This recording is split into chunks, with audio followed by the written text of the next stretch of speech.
Hey, Anointed One, and welcome back to the channel.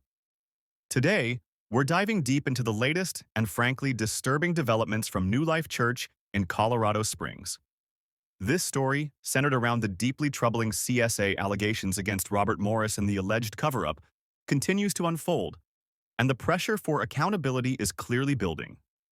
As many of you know, just recently, Pastor Brady Boyd resigned from his position at New Life Church. This wasn't a quiet departure. It was at the request of the elders, primarily because they believe he misled the congregation about his knowledge of Robert Morris's alleged abuse of Cindy Clemisher, specifically regarding her age at the time. Boyd had claimed he only knew of a moral failure when Morris was 20, but not the specific details of the CSA. The elders, in a recent statement, indicated this lack of transparency was a breach of trust. But Brady Boyd's resignation, it seems, was just the beginning. There's been a growing, powerful rallying cry from within the New Life Church congregation. They're demanding accountability for everyone who knew about Robert Morris's SA of Cindy Clemisher and for their removal to follow Boyd's.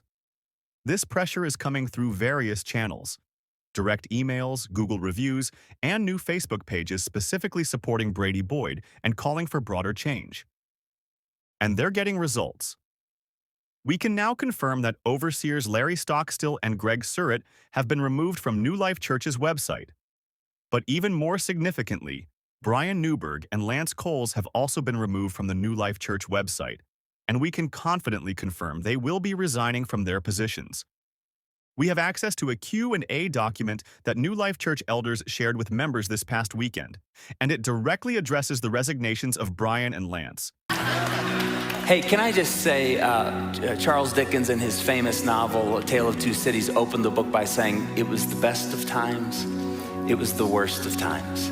It's kind of a summary of the last week or so around here, around New Life. So can I just enter you into the complexity and ask one thing very humbly? Last Sunday at the 9 a.m. service, we had some people screaming and cursing, and they were passionate.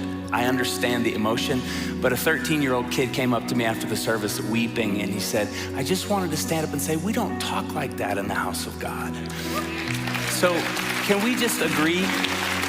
We don't talk like that in the house of God. Can we just we have questions, come down after the service. And also I want to say we wrote up a frequently asked questions. We got about 50 plus questions this week, and we wrote up a document, and we will have that for you at the doors as you leave. And if you want to talk to pastors or elders, we will be here. So we're not shutting any of that down, but we're just going to act like adults in the presence of God, okay? Agreed? Very good, thank you. The document states, and I quote, "Yes. As forementioned above, Brian and Lance received the report from Cindy Clemisher's sister when they served on the search committee in 2007. Brian and Lance raised concerns about Robert Morris becoming involved with New Life. When Brady dismissed their concerns and appointed Robert Morris to be an overseer and began inviting Morris to preach, Brian and Lance had a responsibility to bring their concerns and the reasons behind them directly to the Board of Elders. They did not do so then or afterward, so we likewise requested that Brian and Lance resign. They have submitted their letters of resignation and will depart after the transition period. Since we approached Brian and Lance last week, their repentant, sorrowful, and humble attitudes have been strongly evident. They have submitted to the authority of the elders and to the church, and it is with a heavy heart that we determined, together in conversation with them, that they should resign.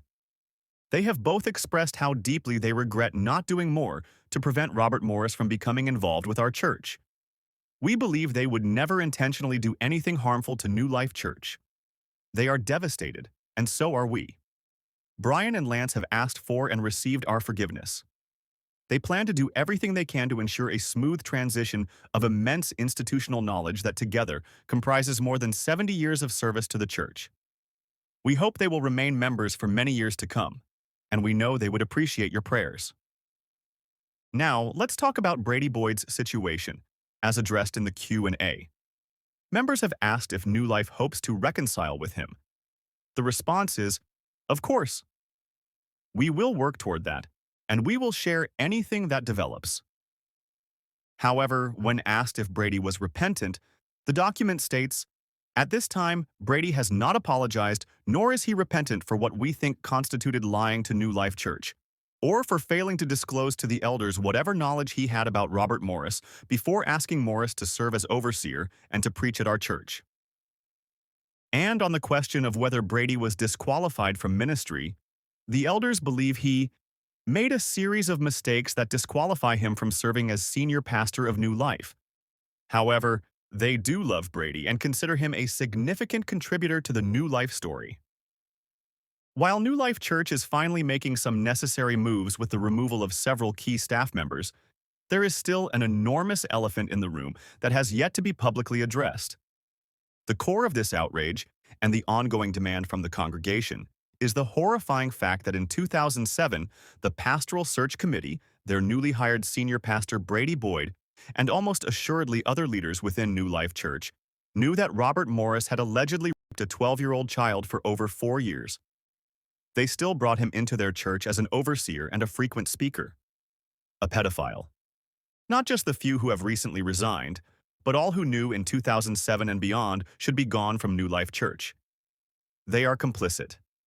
And they owe Cindy Clemisher, and even more so, Karen Clemisher, who was a member of their congregation, a huge public apology. It seems Robert Morris isn't going down alone, and his alleged actions are having a devastating ripple effect on everyone who covered up his CSA since the 1980s. We've heard whispers, even during the Daystar saga involving Joni Lamb and her son Jonathan and his wife Susie, that Joni Lamb reportedly knew Robert Morris was about to be exposed by a survivor of SA. This raises the question, given her association with Gateway Church, is it possible that Joni Lamb also knew the full extent of the allegations?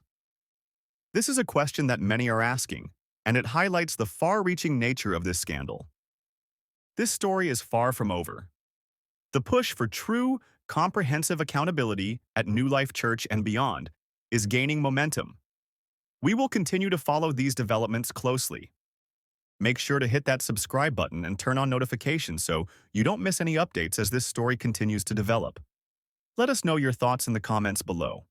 And Jonathan just like kept beating him with the word of God. Compromise. And Robert goes, Jonathan said, tell me this, according to the word of God, are me and Susie in right standing with the word of God?